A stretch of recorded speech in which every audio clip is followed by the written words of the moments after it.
Thank you for being here. And I just wanted to ask you, give me an overview of your message in the discussion inside.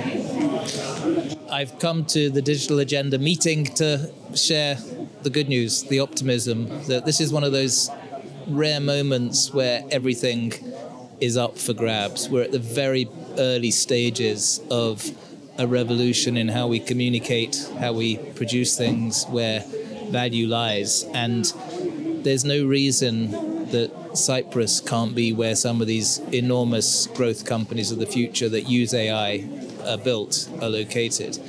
AI is not going to be talked about as something separate soon. It's just going to be everywhere. We don't talk about electricity. This is not electricity taking audio waves.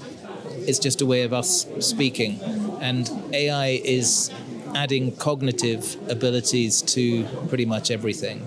We're starting to get our self-driving cars. We're starting to get new materials, new medicines designed by AI. It's early, but there's everything to play for. How far do you think this will go? Well, there's an acceleration in the power of the large language models that's terrifying a lot of people, that's fascinating me, because I'm having to constantly unlearn what my expectations are.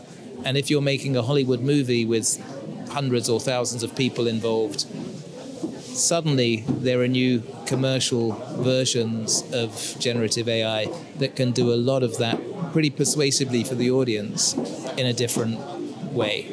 And you just have to adapt your expectations the way you work. But what happens now, though? I mean, you have AI doing the job of other people, meaning you pay for less employees. What becomes to those people? We start living longer because of AI.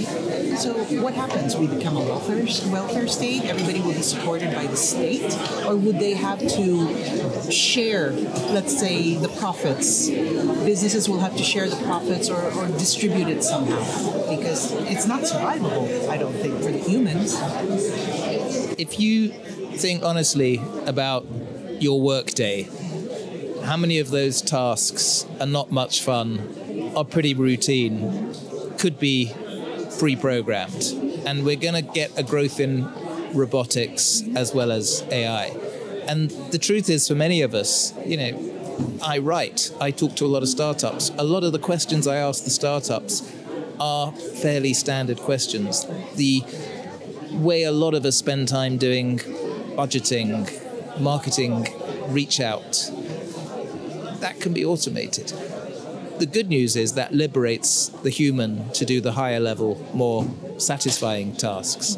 The challenge is who is training the human to go to that higher level. And a lot of sectors of the economy are going to face very, very rapid changes to how people are employed.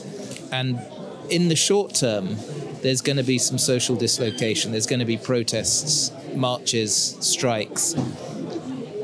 Good news is, a century ago, the chances are we would have been working in agriculture. We're not now. We have more choices. There will be, probably for all of us, more satisfying work in the future. But we're not there, and there's going to be a gap. And then the question is, whose responsibility is it to enable us to feed our family, to give us that personal identity that today work gives us?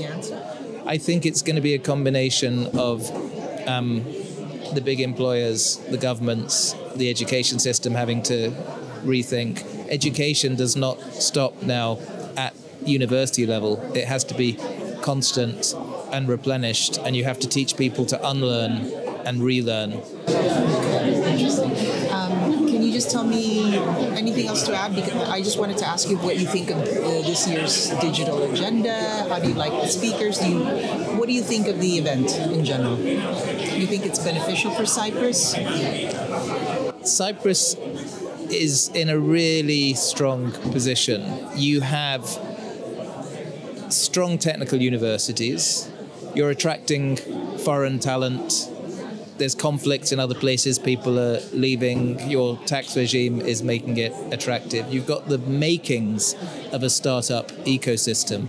And at a moment like this, where the trillion-dollar companies of 10 years haven't yet been launched, there's no reason that some of those can't be in a small physical geography like Cyprus, reaching the world. We're all connected on the network. And I think the important thing about events like Digital Agenda is they bring people together to have those unexpected conversations, to decide to launch projects together, to help fund each other's startups. So we need more like this in Cyprus.